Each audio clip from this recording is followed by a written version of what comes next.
Águeda cerró tras de sí la puerta de su habitación, se quitó la ropa y la colocó en el armario. Rebuscó bajo su almohada y allí estaba perfectamente doblado su camisón. Salió de la habitación para realizar una última inspección.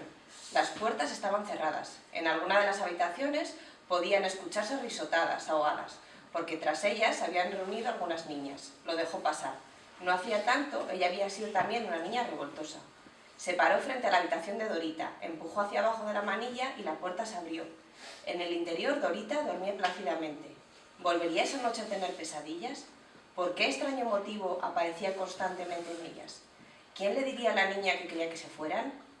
Solo eran pesadillas, pero a Águeda se le paralizaba el corazón cada vez que se despertaba a causa de sus gritos, y algo en su interior se perturbaba cuando la niña le decía que alguien no deseaba que estuviera allí. Era una niñería, pero al acostarse daba vueltas en su cabeza esa idea. Estaba asustada. Continuó su paseo y se detuvo frente a la habitación de Soledad. No había tenido oportunidad de hablar con la muchacha. Parecía una chiquilla aplicada y entusiasta. Había observado con qué ilusión bajaba las escaleras para desayunar. Siempre era la primera en sentarse en su mesa.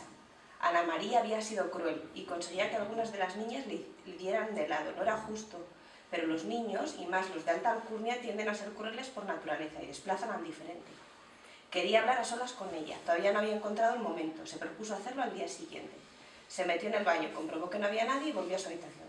Se acostó y cerró los ojos. No podía dormir. En su cabeza resonaba la voz atormentada de Dorita, repitiendo incansablemente: «Quiere que te vayas, quiere que te vayas». En mitad de la noche se despertó sobresaltada por aquella frase.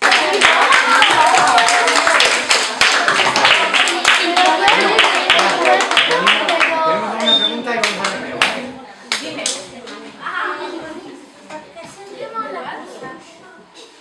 Pues, ¿sabes qué pasa? Que este edificio está, Sobrón es de Álava y está justo en medio de Burgos.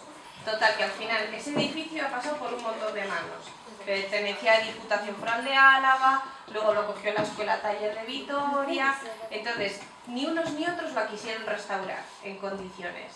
Y al final estas cosas, pues entre que podían entrar muchos animales, pues estaba lleno de palomas, podía entrar cualquiera, habían hecho hogueras dentro, pues seguramente alguien que hizo una hoguera y se le fue de las manos dentro de la casa. ¿Alguna pregunta? No. Ni le gusta mucho relacionarse con otras personas, ¿vale? Porque es una niña que tiene un pequeño problema físico, tiene una pierna un poco más corta que otra. Entonces a ella le parece que todo el mundo siempre la está mirando. Lo que realmente le hace diferente a la protagonista de esta historia es que es una niña que lee muchísimo y entonces sabe un montón de cosas y se saben muchísimas más historias que el resto de sus compañeros, ¿vale? Bueno, mi sobrina también sale, que ahora tiene 15, y resulta que a mi sobrina le encanta la historia. Y cuando tenía 8 o 9 años, a mí me llamaba la atención lo mucho que las historias que se sabía del Cid Campeador, de Arturo y los caballeros de la tabla redonda. Entonces dije, bueno, pues yo le voy a regalar por su cumpleaños una historia donde él sea el protagonista dentro de su ciudad. Mis sobrinos viven en Ciudad Rodrigo. Ciudad Rodrigo está en Salamanca y es una ciudad pequeñita pero que tiene muchísimos palacios. Entonces es una zona amurallada y dentro de esa zona casi todos los edificios son palacios. Y los que habéis visto aquí en las fotos, esos edificios tan chulos, pues salen en el libro. A mí se me ocurrió que en este palacio es el Palacio de la Marquesa de Cartago, pues inventarme una historia. Es un palacio que está cerrado. Yo sí que he estado una vez dentro porque lo abrieron para una exposición, pero generalmente no está abierto al público. Entonces dije, bueno, pues ¿por qué no inventarme una historia para mi sobrino dentro de este palacio? Y no sé si os gustan los libros de búsquedas del tesoro. ¿No? ¿De qué os gustan más? ¿De miedo? De los de miedo sí que os gustan. Sí. ¿De? De Jerónimo Stilton. De Jerónimo Stilton. Bueno, Scooby-Doo también. Son un poco libros donde se busca, bueno, pues que los protagonistas sean muy avispados, ¿no? Para encontrar la siguiente pista, para dar con el asesino, ¿no? Es verdad, es un poco así. ¿Queréis que os lea un trocito? Para que os hagáis un poco la idea. Capítulo 3, el secreto de Cartago. Esa noche, mientras dormía, Marla le dio un golpe con la mano al cabecero de su cama sin querer. Se hizo daño y se despertó. Encendió la luz y en ese momento se dio cuenta de que había roto algo. «Me van a regañar», se preocupó seriamente. Uno de los trozos de madera del cabecero sobresalía. Justamente era el que ella debía haber golpeado por casualidad. Se fijó un poco más y descubrió que parecía un cajón pequeñito. Se decidió y tiró de él hacia afuera. Miró dentro y encontró algo increíble, una libreta polvorienta. La sacó con cuidado y luego volvió a cerrar el cajón. Encajó perfectamente en su lugar del cabecero, como si no hubiera pasado nada. Abrió la primera página y leyó. Esta libreta pertenece a Flora Gómez de Argomedo, de 10 años de edad, y se escribió en 1925. Acababa de encontrar unas notas que una niña de casi su misma edad había escrito muchos años atrás. Entre asustada y emocionada, pasó a la siguiente página para continuar leyendo. Estas líneas van dirigidas a quien encuentre esta libreta, que estaba muy bien escondida. Este palacio, el de la Marquesa de Cartago, es muy bonito y tiene rincones preciosos, como su balcón. Lo que le hace diferente de los otros que encontrarás en Ciudad Rodrigo es que tiene oculto un gran tesoro.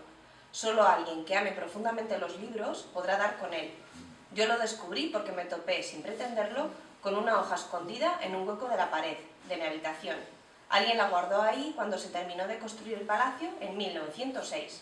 O uno que sea muy valiente y sea el que siempre levanta la mano en clase y hace un montón de preguntas, ¿no? Que de repente una mañana se levante y le da muchísima vergüenza hacer un montón de preguntas.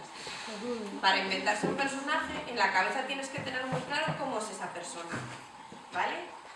Si es vergonzoso, si es muy alegre, porque claro, no le vas a poner a uno todo el día cantando y a la mañana siguiente, en la siguiente escena, le pones que está todo el rato llorando. Y dices, esto no cuadra, tiene que ser que sea como una persona de verdad, como un amigo tuyo, por ejemplo. O sea, se haga todo de verdad. Que sea de verdad. Entonces yo, por ejemplo, en El secreto de Cartago, los protagonistas son 3. Son Marla y luego José Ángel y Patricia, que son hermanos. ¿Qué ocurre? Que José Ángel y Patricia son mis sobrinos. Este libro se lo escribí a mi sobrino. Entonces José Ángel y Patricia son de verdad. Con lo cual a mí me resultó muy fácil esos personajes porque eran unos niños que yo conocía. Pero Marla, no, Marla me la inventé. ¿Y a Marla cómo la hice? Pues a Marla me imaginé que era una niña un poco tímida, una niña muy educada y una niña muy interesada en los libros y en la historia. Entonces, durante toda la historia he tenido que mantener ese tipo de personaje. De repente no va a ser la más dicharachera de todas y se va a hacer un montón de amigos de repente y ser la que más baila y la que más canta en un grupo, ¿verdad? Pues no, probablemente haga muchos amigos, pero poco a poco y porque la van conociendo, pero es una niña un poco tímida.